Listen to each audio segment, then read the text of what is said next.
back, everybody, to another episode of Rocking Midlife, the podcast. And I am particularly excited today. This is such a timely interview. I have the incredible Erica Latrice. Did I say that correctly? I should have checked your name first. Yes.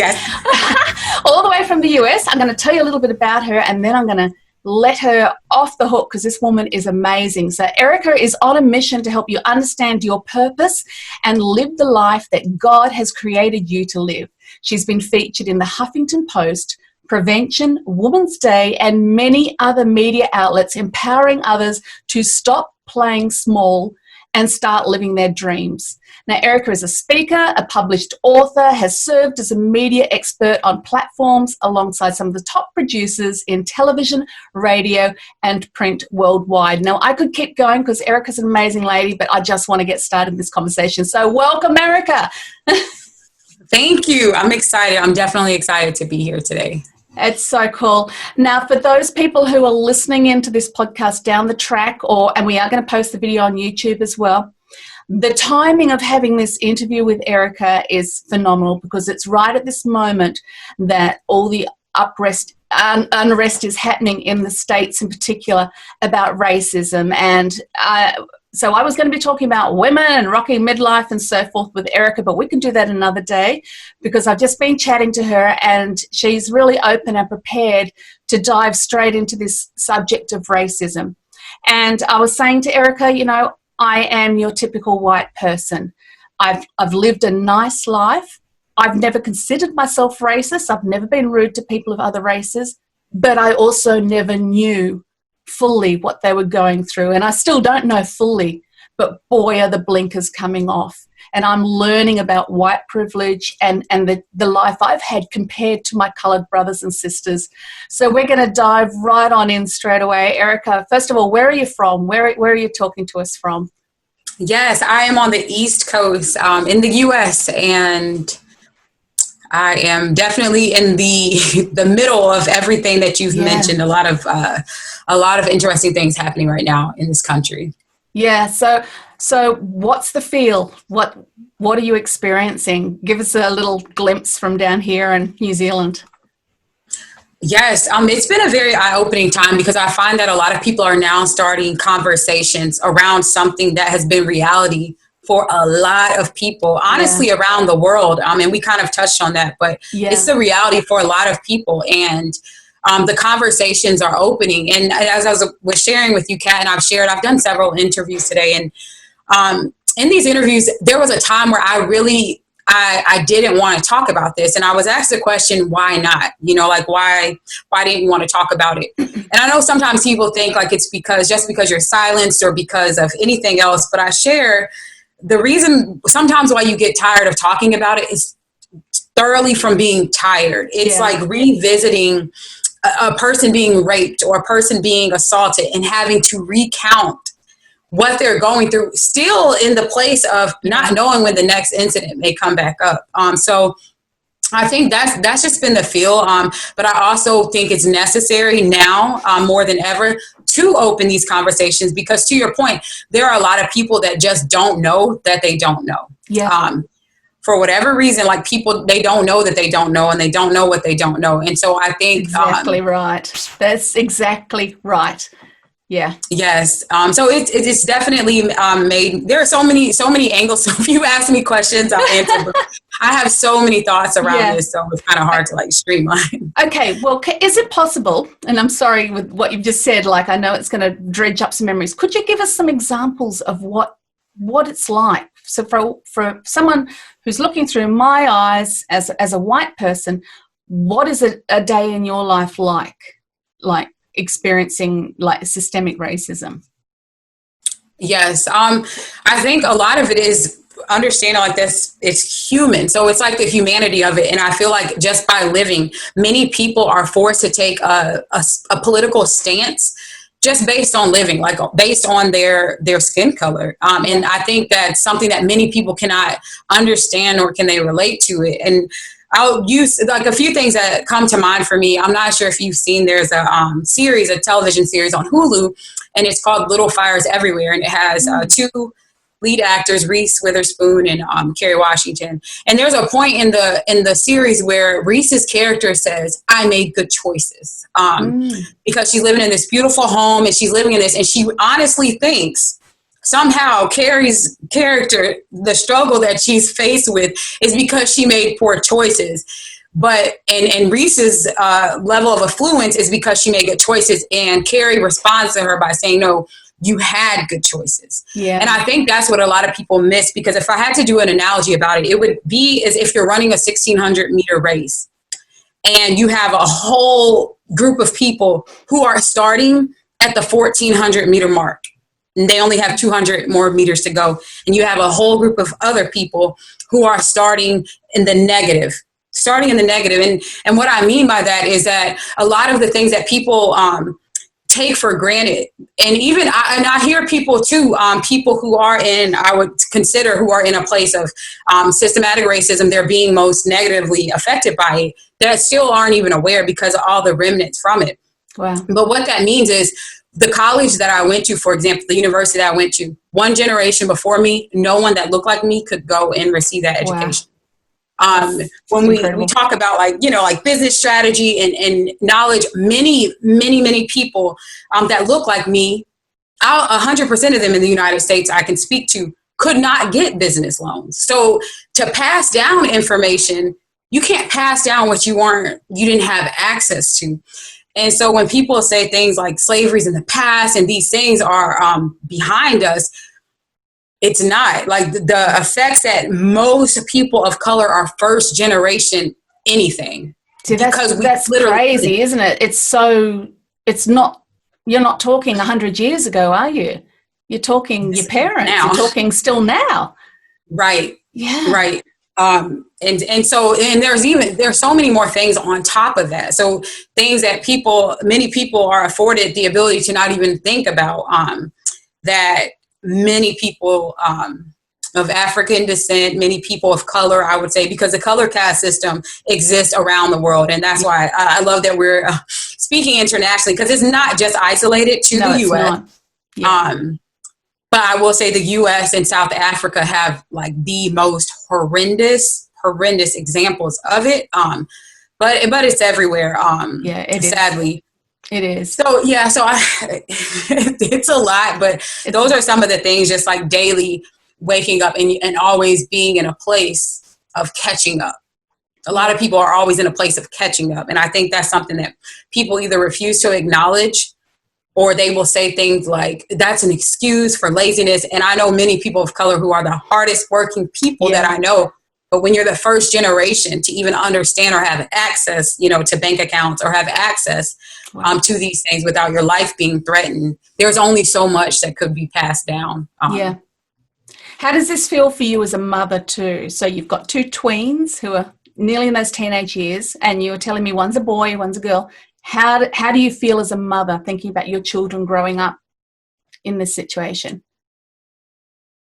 I feel like it's an interesting topic because many children, and I know I can't say this is everyone, and I wish I had, statistically, I don't believe it because people skew stats anyways, but there are conversations that I've had to have with my children a lot, because children aren't stupid. Like children notice things, and rarely do they have a bias. So when they see someone, for example, and this isn't politically correct, but if they see a fat person, children are going to say, "Oh my God, look at that fat person." If they see things, they say things. And so for me, it's really just being there to not silence them, to support them. I think the fear that people have, I'm tired of people telling others not to live in fear. Don't paint that story when I wouldn't say I live in fear, but I would say that I've been made aware. My family members have been made aware. My brother we've been forced to be made aware of how many people in the country that we live in, that's home for us because we've never lived anywhere else, that they see my son is cute right now, but he's seen as a threat, a warranted threat if someone were to haul off and shoot him, and they could say, "Oh, I was scared." Yeah. And that's enough for other people. So I think as a parent, it's challenging to know that when I'm seeing these news stories that it looks so much like my loved ones. It looks so much like my nephews. It looks so much like my son. It looks so much like children that I know and love, and they can't be seen as children. I think that's the most frustrating part, that their childhood has to be politicized. It's sad because they're just kids. Like they're kids, you know. And how are you finding now? We were talking before, like, you know, we're both women of faith. We're both Christians. How are you finding, like, the Christians in your community, the church people? Are they all understanding and supportive? Like, be real here. Even within that, you know, community that you're part of, do people understand what the real, you know, issue is, what you're facing? It's so interesting. I can't again paint like the full statistical picture. Yeah. But a lot of the people that are the ones spewing the most hate, the ones being the most racist, I know I can say, like, in communities, many communities, people say down south, but I would say all over the U.S., claim to be Christians. Many of the people that are silencing people, many of the people that are gaslighting people, sadly, align themselves with Christianity. So I think that has been pretty disappointing. But what I will say, one of the things that has been encouraging to me is that it's making people wake up. Yes. If you're in a church, if you're in a place that does not see your humanity, people are waking up. They're no longer continuing to sow their money, to sow their energy, to sow their time into these organizations and these entities that don't see them as a full person. So I would say that's been one of the interesting outcomes. Yes. Yeah. the good sides of it. Yeah. Yeah. Because it's not Christianity as Christ taught it, is it? It's not loving your neighbor when you allow color to be the, you know, the differential thing between me and you. You know, yes. Wow. Okay. So when I was talking to you, I mentioned how, you know, I've been learning about white privilege. I mean, obviously I've experienced it. It's not something that I was consciously aware of. I always considered myself, you know, a nice person who liked anyone with any color. But as I'm reading and learning and educating myself now, you know, I'm discovering how much I really have lived that life. In fact, my daughter pointed it out in a post that she made recently too, because I was working in a gym in South Auckland just up until a few years ago, which has a large Maori and Pacific Islander community. I mean, absolutely beautiful people. But both she and I, because she'd train in that gym too, whenever she and I would stop at the service station, the gas station, to fill up the pumps, you had to prepay. But she and I never had to. We'd just give a little wave. We could just fill up our cars and go. And it was like the penny dropped for both of us. Like, and that was profiling. Because I guarantee, you know, the Pacific Islanders and the Maori weren't allowed to do that. That's absolute white privilege right there in that simple little act.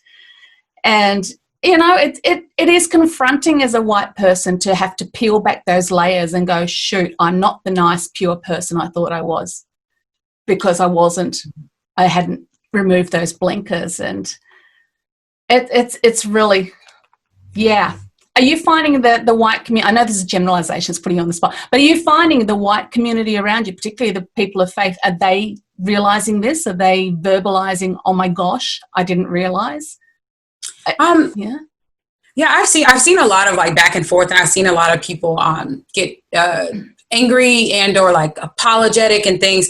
But I think like it goes beyond that. I think like some of the things that people fail to realize, there are a couple of things that stand out to me when I hear that is something as simple as your hair. There are people right now across the I'll say around the world, who are fighting for laws so that they can wear their hair how God created their hair to grow out of their head. So even when you think about like just being able to leave your house with the hair that was grown out of your head without hesitation, to just walk out and be at peace and show up on your job and not do anything to manipulate it. If you decide to do highlights, if you decide to, whatever you decide to do, you can.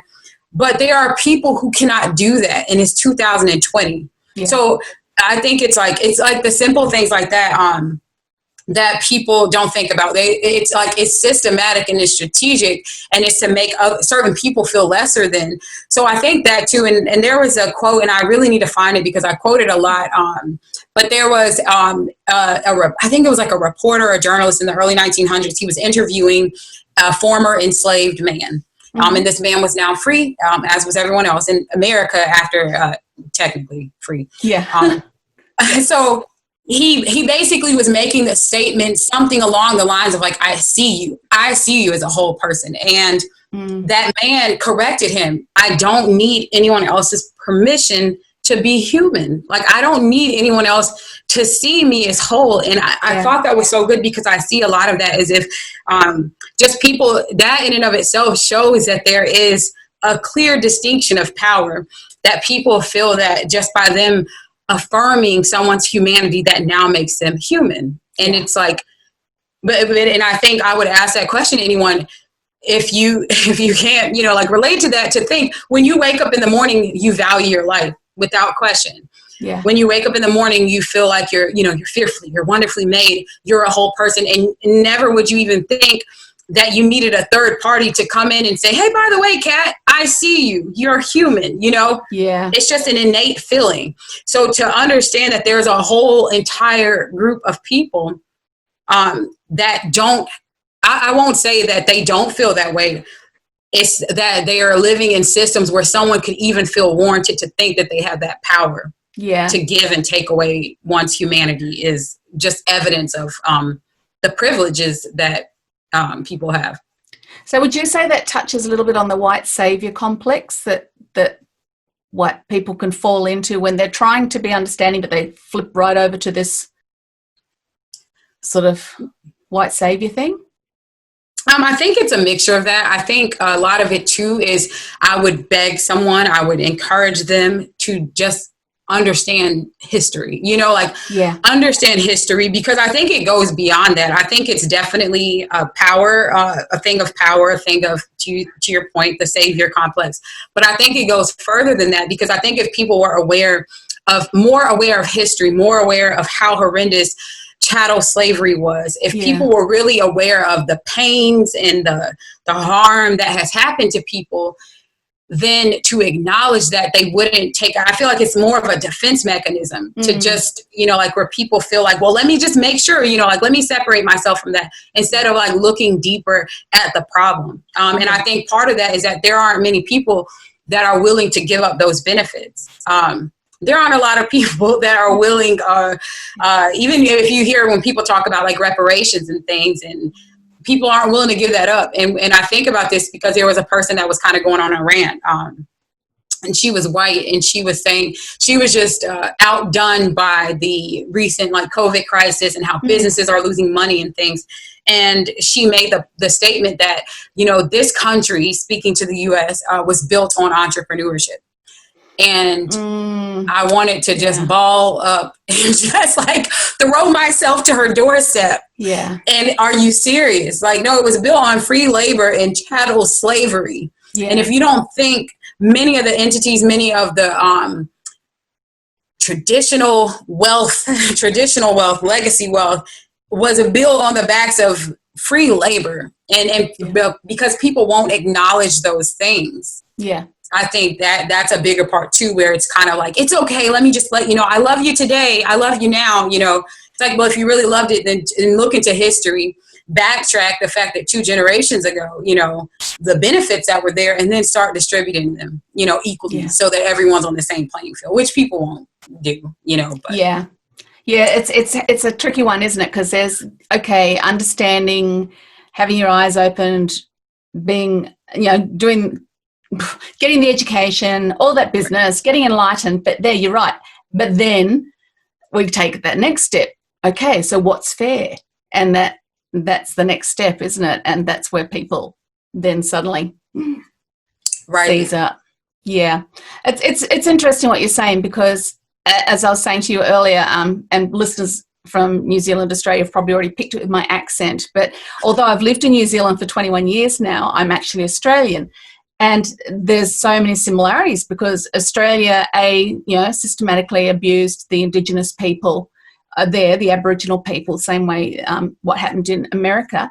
And then B was also built on basically what was slave labour, and that was the convicts, the people that were ripped away from their homes in England and in Ireland. And that was my family. My family was one of those convicts who stole a loaf of bread to feed his family because it was the famine in Ireland and was ripped away, and that's how my family started in Australia. So both countries are quite similar with how they've treated the Indigenous people, then who they've built their the wealth that they have as a nation now is on the backs of people who were ripped away from their countries. Obviously, though, I'm not saying, race, that's just a generalization, okay, similarities in that. But obviously a lot different, though, because in that, the convicts were the convicts. So a lot of them had done things that were wrong. But in the case of slavery in the States, it was just beautiful people just ripped away. And it's just phenomenal, the legacy and the pain that's like you said is still there right to this generation, because we're not talking so long ago. It was just it's absolutely and I think that's a good point. Like I love that you share your story too, Kat, because I think like what people, the picture that I see is people think it's an either or. If someone addresses slavery, if I hear one more person say, well, actually Africans sold slaves, and I hear that a lot. And wow, for one, okay. right. It's like, understand your history, because just understand your history. And I would say look into chattel slavery. But beyond that, I think it's understanding too, to call out wrong is wrong. And we don't have to pick and choose. That's my thought. Like, people think it's like by acknowledging this, well, what about the Irish indentured servants? And it's like, if something is wrong, call it out.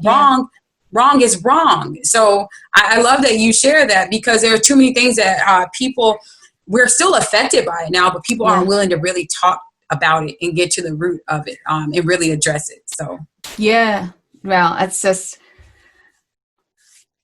such a big subject. It's almost like you can just touch on little things, can't you?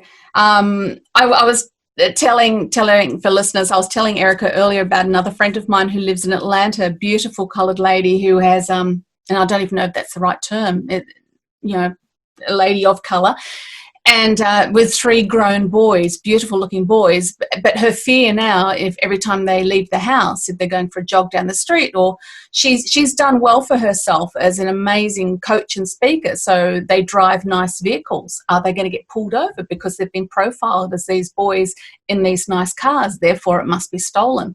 It's just mind-blowing to hear, yet that's your reality, everyday reality, isn't it, that you live with? Yes, and people worked hard to build that picture. There have been studies shown where they will do like flashcards and different. I wish I could quote, if I think about it, I'll send it to you. But I would just encourage people, again, research. But there have been studies shown where even at a young age, here in the U.S. specifically, where children are already being conditioned to see black as evil, white as pure and angelic. Wow. And even just in language, like I would quite encourage people to think about that, like the terminology like fair skinned, as if to say to not have that color is unfair. And it's like just little things that subconsciously we're rooted in, and we don't think twice about it. So even like hearing that, I actually had a family member, she drove, or at the time drove a white Jaguar, and she was told, she was pulled over, harassed about it.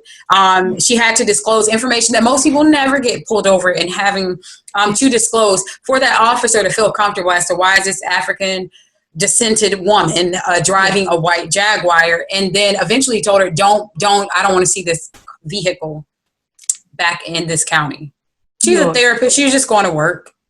So that's the nature of what a lot of people deal with. So when these situations come up, it's like, it's triggering, because so many people, and I'm not saying everyone, but many people can pull from personal experiences that bring so much pain that it's hard to face. And it's even more difficult when people silence you and try to like make light of your actual experiences.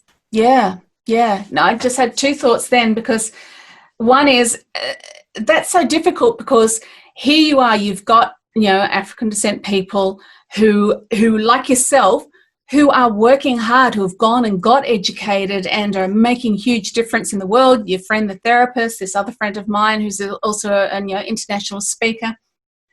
And here they are actually breaking a cycle of poverty in their families' lives and going forward. And yet then they're being held down with that too. And you're not allowed to do that. Sorry, you can't.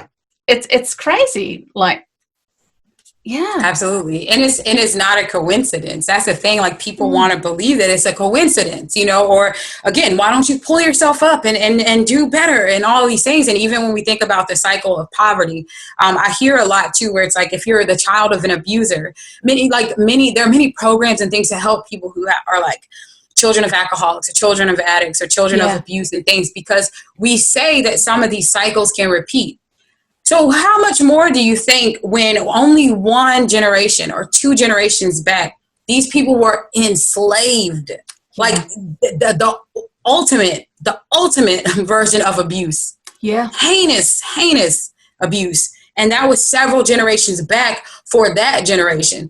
Yeah. So that's what blows my mind, that people can be adamant about, abuse. They can be adamant about victims of rape. They can be adamant about so many other heinous acts, but won't acknowledge that only 1 and 2 generations ago, the very people that were raising these generations were just fresh out of chattel slavery. Yeah. And you don't think that has an effect, but a 2 generation ago alcoholic father does.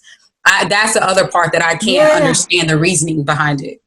Yeah, you're right. So what do you think what would be your idea of how they could not correct that, but start to help that? It's probably education on both sides again, isn't it? So it's so much. I think it starts with conversations like this. I think it starts with actually listening, because if that wasn't your experience, I would say be quiet. Yeah. And I say that to say, if someone is talking about their experience and the first thing that comes out of your mouth is then you haven't listened to them. And you can't tell someone that they haven't gone through. Right. And it's all like, I've seen that so much. Yeah. But there was a time when I was in kindergarten, and like I said, when the kid was kidnapped, that would be the rudest thing ever. Yeah. Your daughter's missing. Yeah. But my cousin, she lost her frog one time. It's like, how do you reason? So I would start there. Like, I think just listening to people's actual experiences. I feel like some of the things that could truly, and I don't think rectify will ever happen, we can't. It's almost like the person that was falsely accused and locked up for 50 years. There's nothing you can do to give them their life back. Yeah. There's nothing. But I do think, like, conversations like this, being open, and just understanding, like, there are people who are hurting. Like, there are people who are hurting, and to say things like, I hear a lot of people, just when we were getting back and forth on the peaceful protest versus non-peaceful and things, it's like, I don't see that in any other situation of harm. You rarely see someone tell a rape victim, hey, they do silence them, but to say, like, hey, kind of shut up. Can you stop being so upset about the person that raped you? It's like, no. So why do you expect that? Like, so those things, I would say, just think, think the research is available. Look into the research, like research people's actual experiences, so that you can understand that it's not about apologizing so much. Not to me, it's not about apologizing. It's about really taking the time to understand and listen to what people are saying, and then do something. If you're in a position where you can speak up, if you're in a position where you can acknowledge when people are saying these horrible things, like you said, like some of the things that we've seen, like, no, all lives matter. It's like, if it doesn't sound right, say something. Say something. Actually, let's just hone in on that one, because that's one that Erica and I were talking about earlier. Because obviously the Black Lives Matter hashtag is all over social media at the moment, which it should be. But a lot of well-meaning people I'm noticing are putting out all lives matter. And I personally went and did some reading about that to understand why that's not appropriate. And Erica, you summed that up beautifully for me, if you'd mind explaining to everybody why that's not the appropriate response at the moment. Yes. Well, a few questions I would have, if anyone out there has said all lives matter. My question is why? Why do you think that somehow by acknowledging that Black lives matter, are they not a part of all the lives? So I would question you first, why does that bother you? I would also, I saw that there's been a post going around with quoting Luke 15, where there was the parable of the 100 sheep and then one was lost. And he left the 99 to go and get the one. And that's the whole point of that. The whole point is why do people have such an issue with someone acknowledging what's wrong? And then beyond that, the thing that kind of trips me out is that people will spend so much time fighting for their right to say all lives matter that they're not fighting for actual lives. Yeah. So if you really believe that, why aren't you outraged then that people are being murdered? Why aren't you outraged that people are crying in streets and saying they've been discriminated against? If you really believed what you're saying, that all lives matter, then stop arguing and having to feel this need to put up all lives matter and go show that all lives matter. Yeah. Because there are a lot of lives crying right now and hurting. Exactly. You know? There was a great meme that came out that I shared in a few places too, which showed the two burning buildings.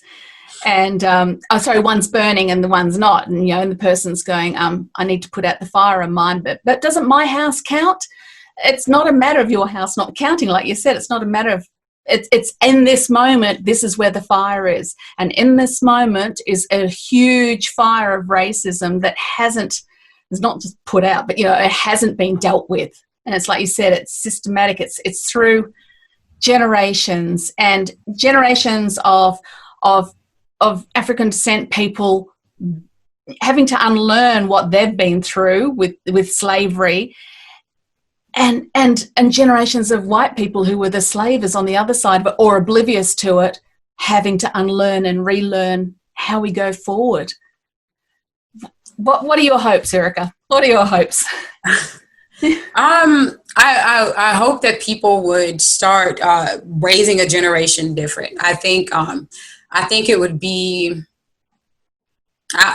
sadly, I know many people they would never be willing to give up the benefits of remaining ignorant. But I would challenge you to be willing to give up the benefits that allow you to stay ignorant to the reality for a lot of people. And so I would say that don't let it continue.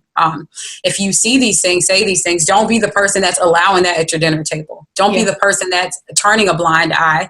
And don't be the person that's so attached to the benefits that you're reaping that you're not willing to acknowledge other people. And this is one thing too, I'll speak to really quickly. I've heard a lot of people say that the media hypes these things up.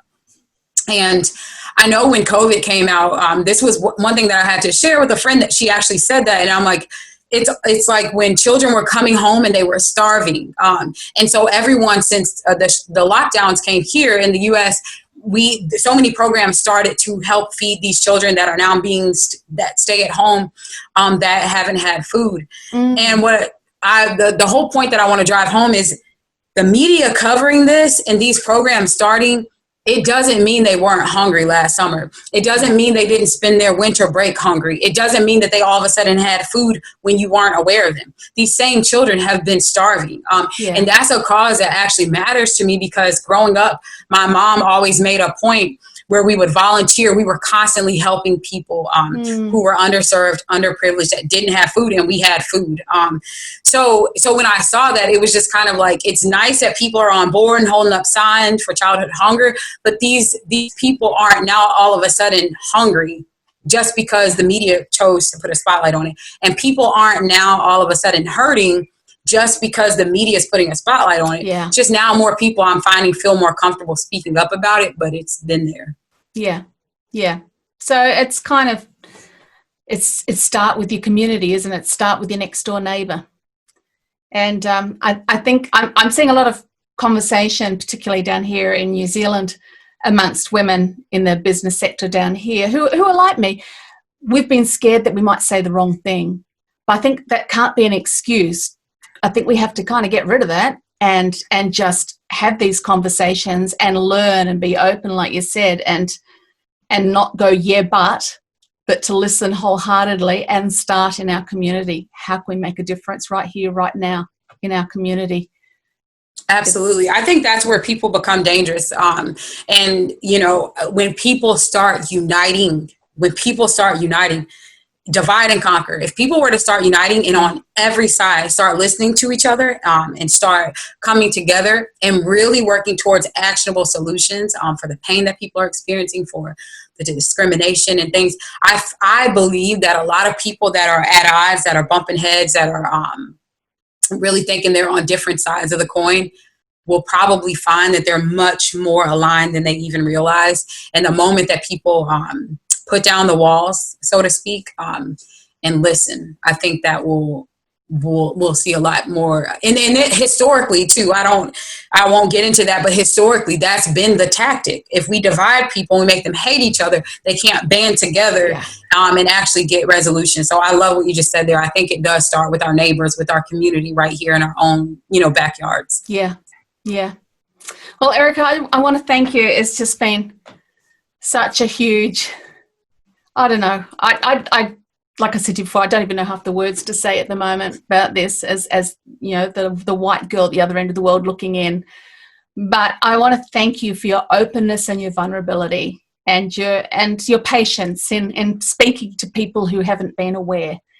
And it's ladies like you in particular who are really going to impact so many other women around the world, especially because we can hear you, because you are so articulate.